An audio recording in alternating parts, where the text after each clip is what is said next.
नमस्कार प्रेक्षकांनो, स्टार प्रवाहावरील ठरलं तर मग या मालिकेचा नुकताच प्रोमो आपल्यासमोर प्रदर्शित झाला आहे। या प्रोमोमध्ये असं दाखवण्यात आलं आहे की जज हे अर्जुनला कोर्टामध्ये आता वकीलपत्र सादर करा असं म्हणतात। तेव्हा अर्जुन जज कोर्टामध्ये बोलणार असतो। ते ऐकून सर्वजण थक्कच होणार असतात। तर अर्जुन म्हणतो की मिसेस सायली सुभेदारवर अल्पवयीन मुलीच्या तस्करीबाबत मोठा आरोप आहे आणि एवढंच थांबलं नाही तर सर्व आता त्यांना व्हिडिओमधून त्यांनी पैसे कमवले आहेत। मला आता हे सगळं वेगळं सांगायची गरज नाही। वकील शेंडे हे सर्व सिद्ध केलं आहे। हे ऐकून तर आता सायलीला, कल्पनाला, प्रतिमाला आणि घरच्यांना खूपच मोठा धक्का बसतो।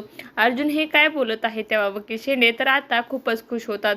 तेव्हा अर्जुनला म्हणतो की शेंडेने सर्व आरोप पुराव्यासकट सिद्ध केले आहेत। तर वकील शेंडे तर आता अर्जुनला म्हणतात तर तुम्ही तर तुमच्या बायकोला वाचवण्याचा प्रयत्नही केला नाही, डायरेक्ट हार मानली। तेव्हा आता अर्जुन हा रागातच म्हणतो की हारणार तर मी नाही, तुम्ही आहात, कारण तुम्ही दिलेले सर्व पुरावे खोटे आहेत। तर आताच अर्जुन सर्व पुरावे दाखवून सायलीला निर्दोष घरी सुटका करून घेऊन जाणार आहे, असं काही आपल्याला या भागात पाहायला मिळणार आहे। तुम्हाला जर आपला व्हिडिओ आवडला असेल तर चॅनलला लाईक, शेअर आणि सबस्क्राईब करायला विसरू नका। धन्यवाद।